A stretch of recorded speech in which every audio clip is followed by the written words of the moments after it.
As was introduced, my name is Jagjeet Sareen. I'm principal and lead of our global climate practice at Dalberg Advisors. Just a brief introduction of Dalberg Advisors. We are the largest impact advisory firm, about 800 bright people trying to solve toughest of the global problems, helping you all to do more action on the ground. Let me begin by two shout outs to the organizers. One is about the panel.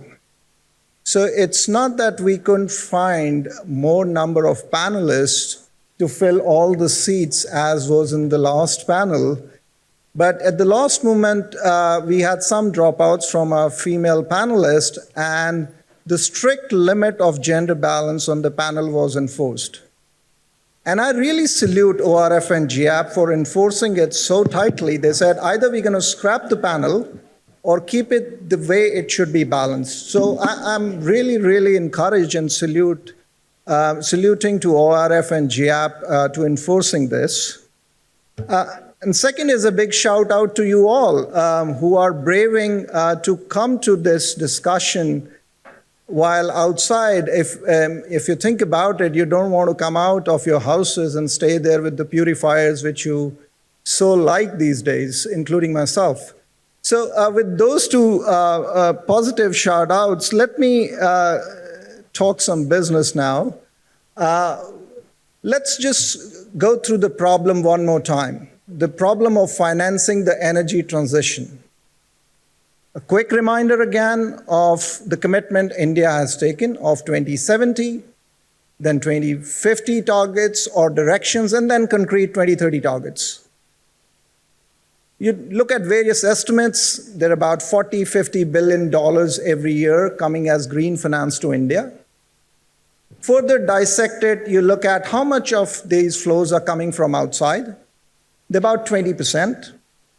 Out of that, 60% is from DFIs, MDBs, World Bank, and other DFIs, World Bank where I and Anita used to work, and Druba, IFC. Those flows are about 60% of the 20%.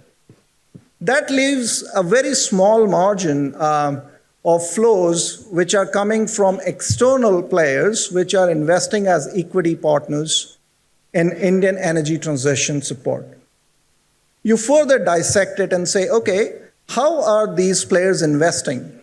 Then they are active investors, and then there are passive investors which are targeting various indices. Then we started looking at various indices. And we thread open the 20 global indices, regional indices, and where developing countries' companies are there to see where are Indian companies in these indices which are attracting these billions of dollars of flows. Not surprisingly, only few Indian companies are included, if at all, in these energy transition or clean energy indices. Then you look at those list of companies, these are large cap companies who could raise money through green bond issuance and listing in New York Stock Exchange, London Stock Exchange, and various others. Then you further look deeper into this problem and say, oh, there is a bias towards, it's a positive bias, towards renewable energy generation companies. That leaves open all set of companies which have transition commitments, have all kind of portfolio investments, large amount green, and they are moving more towards green. So that begs the question, how do you bring more capital market flows to such companies to support Indian energy transition? Then we started looking at the composition of mid-cap in India. As many of you who are investors in Indian capital markets, you know that mid-cap in India is defined companies who have the market capitalization from 101 to 250 in NSE, or in dollar terms, it's 600 million to 2.5 billion. Or if you're fond of INR, big numbers, you're talking about 500 crore to 20,000 crore of INR. Then you look at the latest regulation coming out of the SEBI, which is BRSR. 1,000 companies are required to look at ESG risk. Out of that, only 100 are required to have it externally assured. So essentially leaving about 900 companies to be on a good faith, try to work on this trajectory, and soon the compliance will kick in. So we at Dalberg, with a mandate from climate investment funds at the World Bank, started looking at, can we design an index for energy transition for mid-cap companies in India? And our thesis there is it should focus on NDC-aligned sectors which are currently not getting enough of green finance. So quickly then you get into spaces of energy supply chains, which are batteries, which are energy efficiency related companies. You look at hydrogen, you look at biofuels, then you also look at hard-to-bate sector, which are industrial sectors. And then you look at how should we incentivize people who are making strong commitments to move towards the transition, and they have internal targets. They are putting it publicly and holding themselves to account. Can we incentivize that in the index? So we have a double matrix for accounting for the carbon reduction commitments, current portfolio, and the direction of travel. And it's only bringing in the mid-cap companies of India. And you put it all together, our hope is that in the next few months, we're going to do a wider consultation of the methodology to arrive at this index, which would then absorb about 60, 80 companies being incentivized for the energy transition effort. And these are the companies which are struggling to tap into the global markets. So global markets will come to them. And for global investors who don't have large India teams to look at company by company due diligence, this index provides them a quick and credible platform to start bringing equity investments to India. So my invitation to all of you is that we are going to come back to you, many of you as target experts for consultations, to really build this index. But as Dalberg, we are a private sector consulting firm. We don't issue indices. We don't launch it. So we're going to look for partnership with S&P, Bloomberg, and others to see if those guys could take it forward. What is in for folks from multilateral and other active investors? This kind of framework or methodology for energy transition for mid-cap could be used for asset allocation by the private equity players, by DFIs themselves, as they're trying to push for more green finance for mid-cap companies in India. With that, let me hand it over to Dhruba, who is the real expert, and we have a stellar panel here. So over to you, Dhruba. Thank you very much for your attention. Good afternoon. Thank you, Jagjeet, for such an introduction to possible mid-cap energy transition index. I think it's a very interesting space as we get into this, but just to start with the introductions, I have with me today Mayank Chaudhary. He leads private sector operations for ADB. Have I got it right, Mayank? Private sector operations, ADB? Infrastructure, private sector operations, thanks. Anita George, my ex-colleague and super boss at the IFC and the World Bank, and she has founded Athena Capital, which is directed significantly to climate investments. So she's the founder and director for Athena Capital. So we had a few other panelists who have dropped out at the last moment.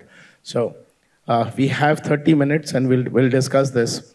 While I had sort of thought through and kind of orchestrated a set of questions, all that is right now gone for a toss. So let's start with Mayank, your views on the need for a mid-cap, the interesting part, mid-cap energy transition index for the Indian markets. And I'll give you some context beyond what Jagjeet started. We have a green X and we have a carbon X already there in the market, but it's primarily large cap.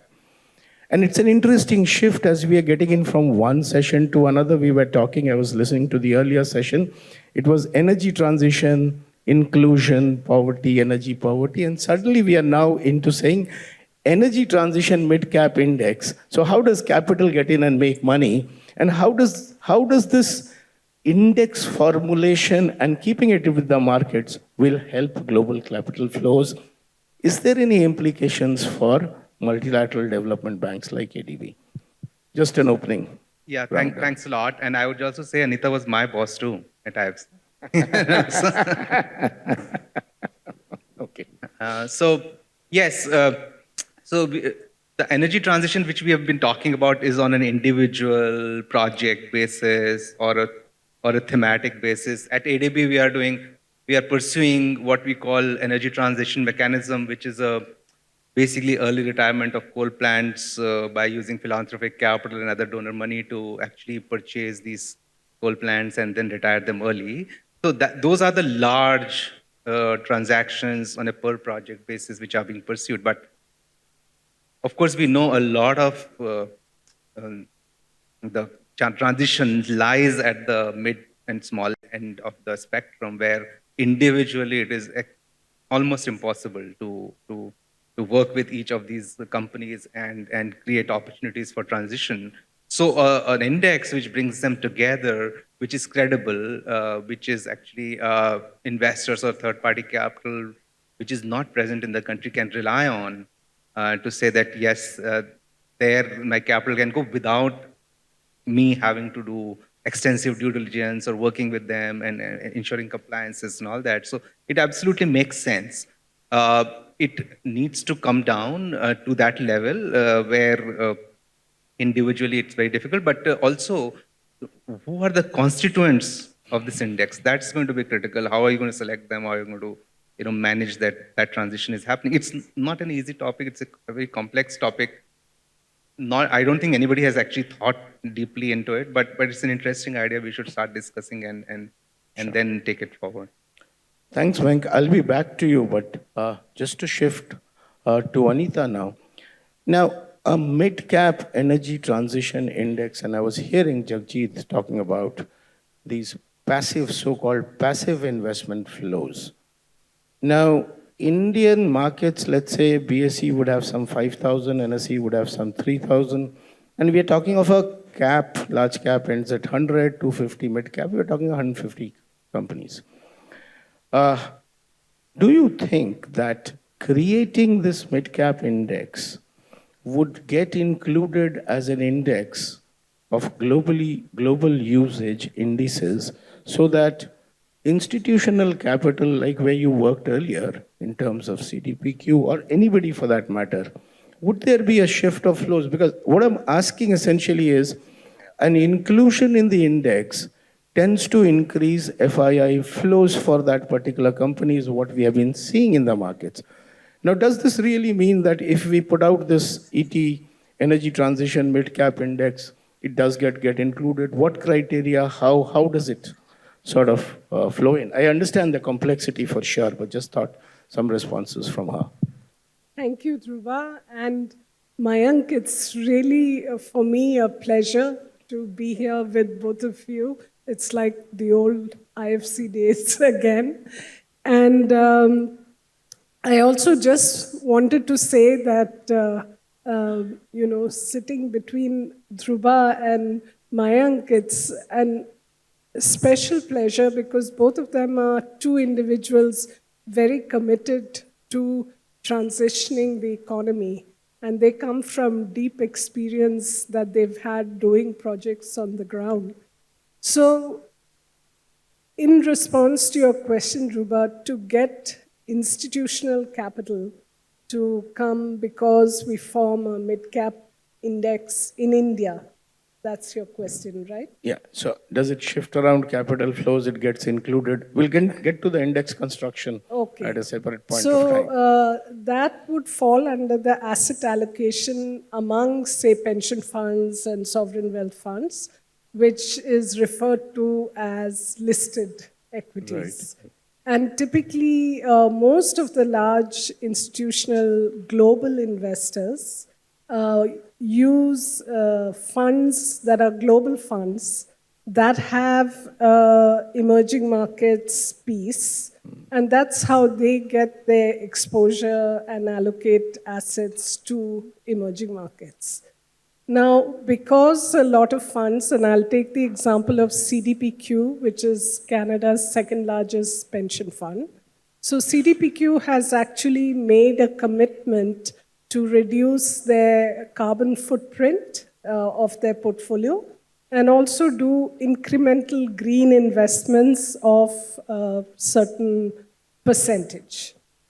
Now, to be able to meet that type of investment, they would be looking for opportunities But being very realistic, I would say that there are many hurdles, as Mayank mentioned, that would take that capital to be allocated. The first and foremost is the country risk hurdle itself. So we are right there at the cusp of investment grade.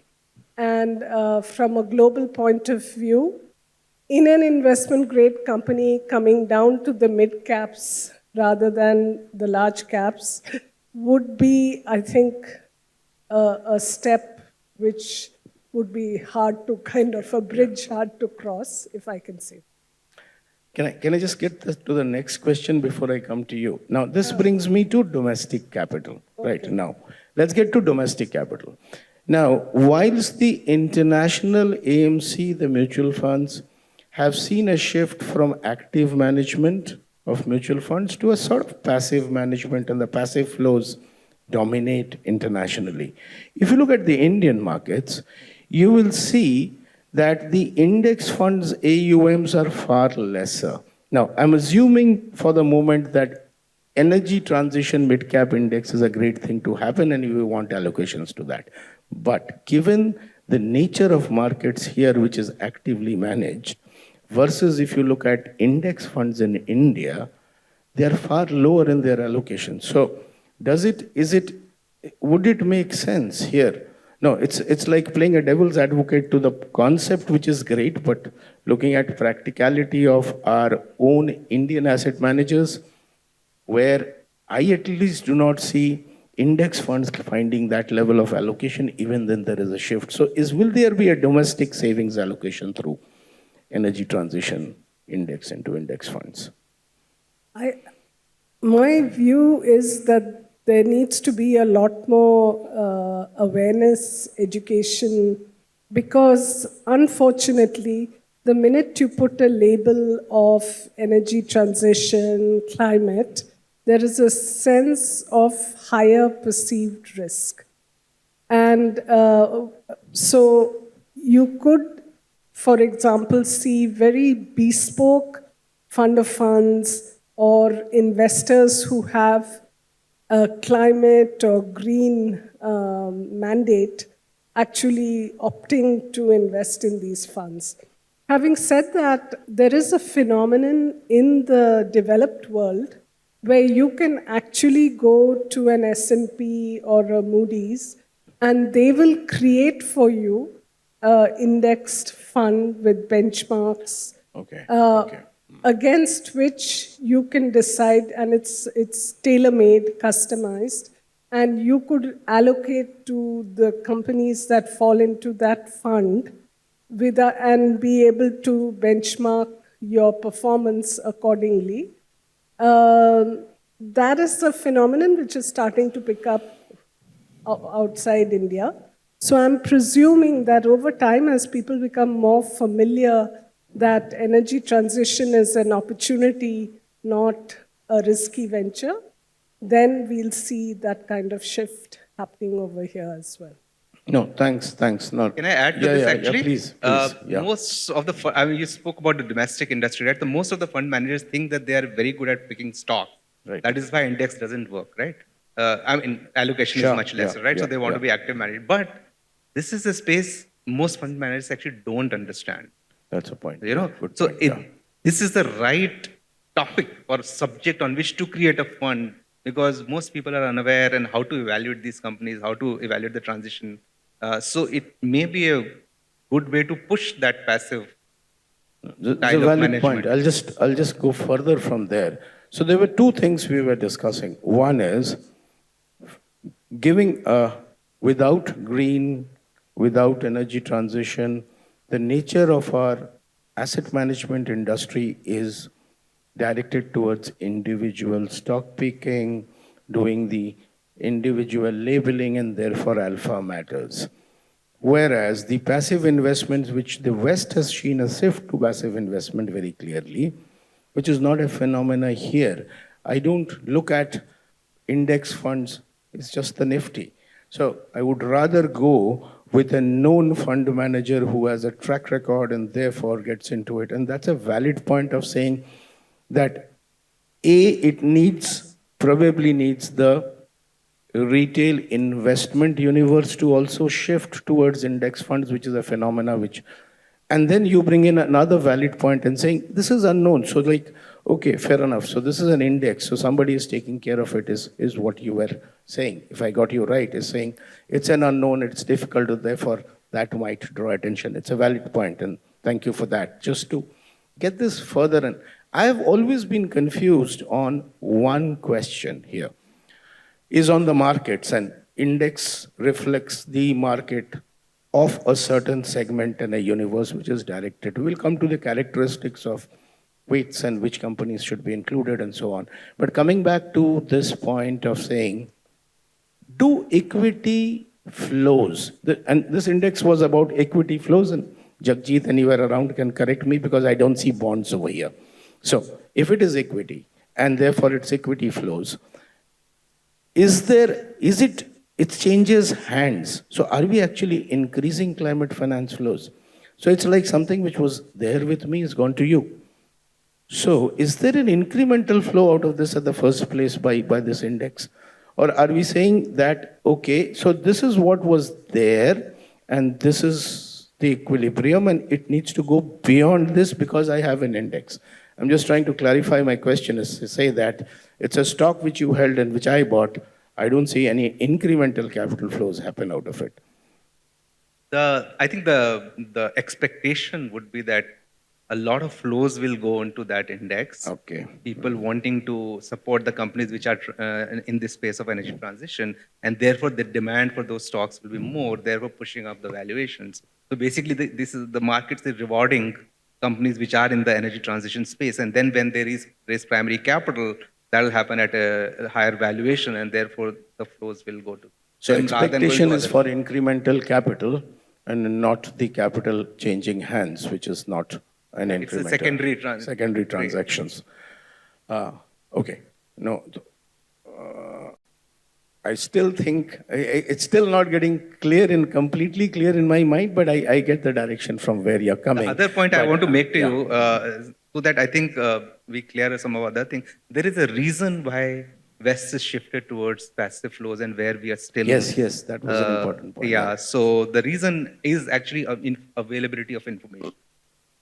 Here, there is information asymmetry, right, which actually enables these individual stock pickers to actually play on that and create these opportunities. Whereas if you have information which is freely available to everybody, sure. then in that scenario, there's no point paying that 2% fee to that individual stock. So that brings me to what you started with. Exactly. So the information asymmetry gets reduced. Somebody has done the job of constructing an index. It has a set of companies which therefore get defined. Now, if we look at, okay, I'll just give some reference because the green X and the carbon X already existing in the market. The green X is, again, all large cap, but it includes a set of companies which are doing sort of per unit emissions, per unit revenue is what the metric is.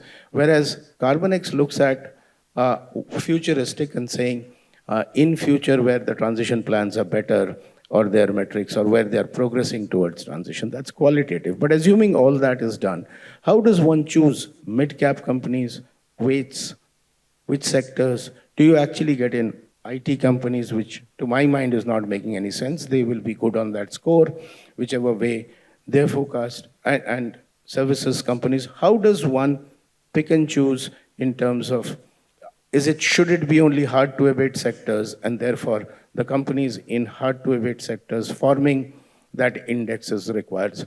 So these are questions which are unanswered, but just your thoughts on the construction. Or if you want, Anita, you want to go ahead, please. I think, I reiterate Mayank's point on information asymmetry, but also at the end of the day, I think for investors to allocate capital to these indices, they take a portfolio approach.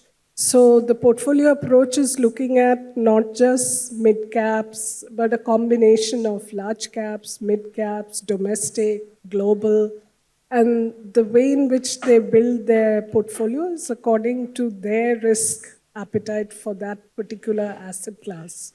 So taking that approach, I would say that having a mid-cap index helps because it helps you to diversify even among your quote-unquote green portfolio or transition portfolio. But again, it really depends on the risk appetite.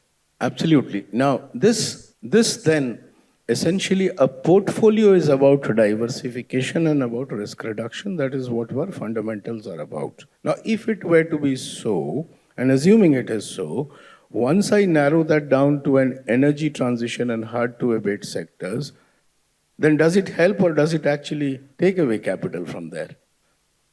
So that's a question to be thought over of saying that if I need a portfolio, my portfolio conceptually needs diversification. And therefore that diversification is what makes international investors keep a balanced level of risk and therefore, yes, country risk, Anita, that's very important and you're basically adding 200 basis points just because it is India. And you and I know that very well in terms of being IFC, where you just added 250 basis points in. Now, the question is, I have an index over here, which then is a concentrated index on what everybody thinks it's riskier. Now, do you add that into portfolios? It probably doesn't reduce the risk from an overall portfolio point of view? Or is it that those institutional investors, let's take GFANs or entities who have therefore committed to shift to 40% of their capital to, let's say, green and get away from fossil fuels, while where that is happening or not, that's a separate question. But coming back, it's probably appealing to that. Otherwise, I don't see diversification becoming very lower or it's risk becoming lower. very important point to note is that you're calling this as an energy transition index, right? Which means that either these companies which are part of this index, either they're producing energy or they're using it quite significantly in their operation. Okay. You know, Right. So right. so which is a very not a 3-5% So of their that's cost of the goods sold. qualifier that defines it, right? Okay. Correct. Point here, yeah. So that way, I mean, now you know. I mean, you'll set like Okay. 30% or some number you will set because it has to have an impact also. You can't have any random company which uses 3% electricity and then, I mean, even if it reduces to 2%. So no purpose of that being in the index at all. Right. Sure. So it has to be a company which is energy is a significant part of its cost, or it is an energy generating company, which I find it very hard because there won't be a small cap or mid cap generating company. So basically, it will be the users of energy. It could be a transportation company. It could be hard to abate sectors, but again, it's a mid cap. So these are not refineries, large steel plants, not cement plants, right? A fleet, which is fleet or an auto component company or things which have process which uses electricity. So, there's some hard to abate in mid cap beyond 100 also. So, I mean, it's steel, but all steel is not in. Yeah. It's not cement, but all steel is not in the large cap. So those can get included for that index.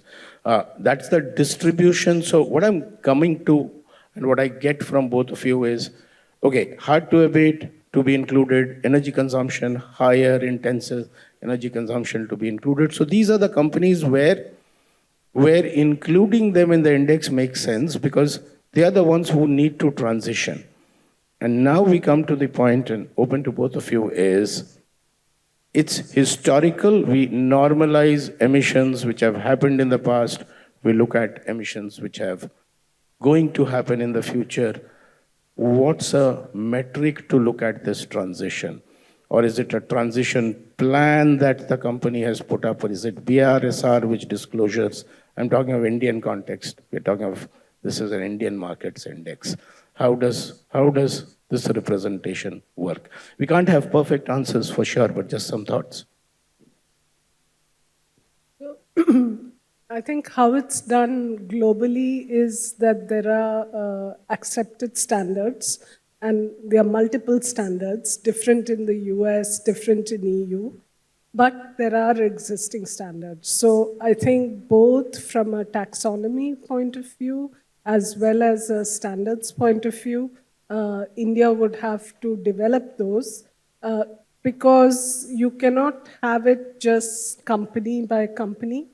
then it becomes less of an index and more of a, like a mutual fund or something like that, where the fund manager is promising to put together a certain kind of company.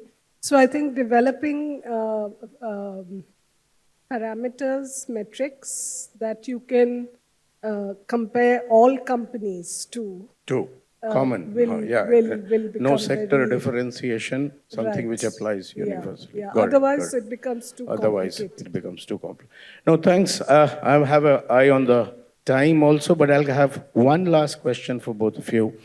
Given that both of you, one, you are in development financial institution, you've spent enough time in both the bank and the IFC.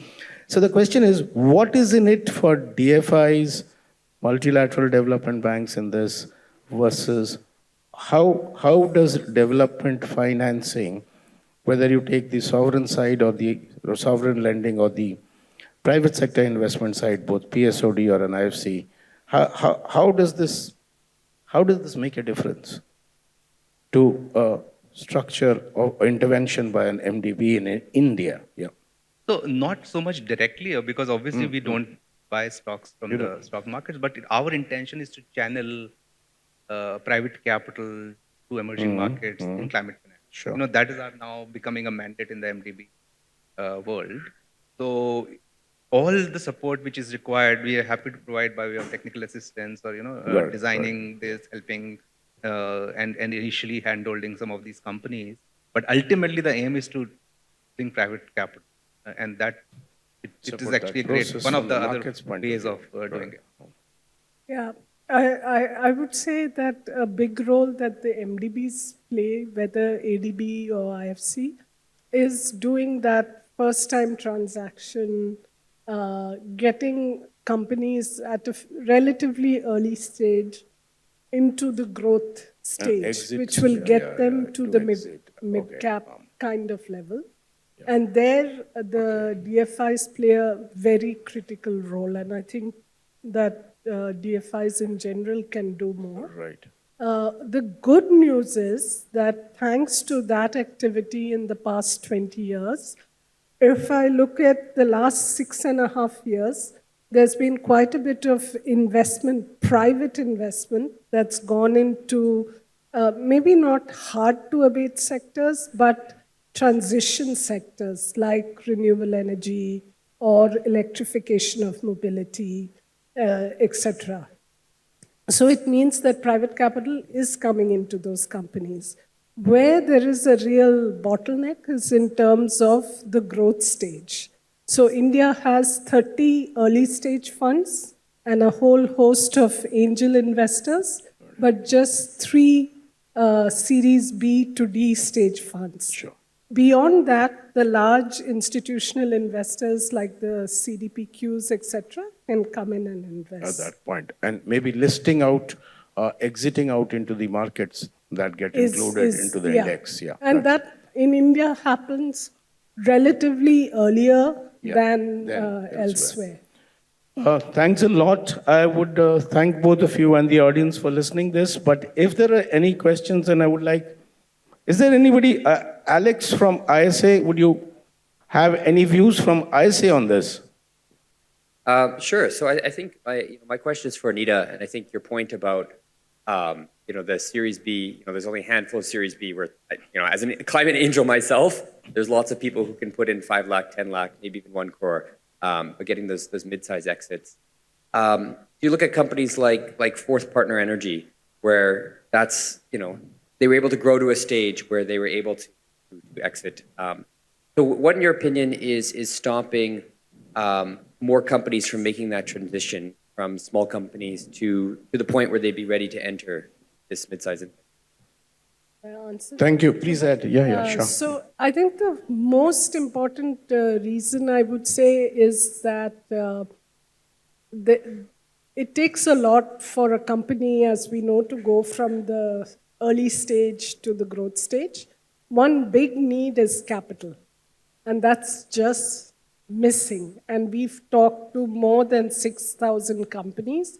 Every single one of them who's been through the seed and Series A has said that, We just don't have access to the, I would say, anywhere from $5 to $20 million type tickets. That's an interesting example, Anita, because fourth partners energy exiting into the markets would be an ideal candidate for transition index inclusion. Thank you so much, Alex, Yes, for that intervention. yes. Thank you. We're just out of time. Time is up. Thank you. Thank you, Mayank. Thank you, Anita, Thank for you. this complicated but interesting session. Thanks a lot.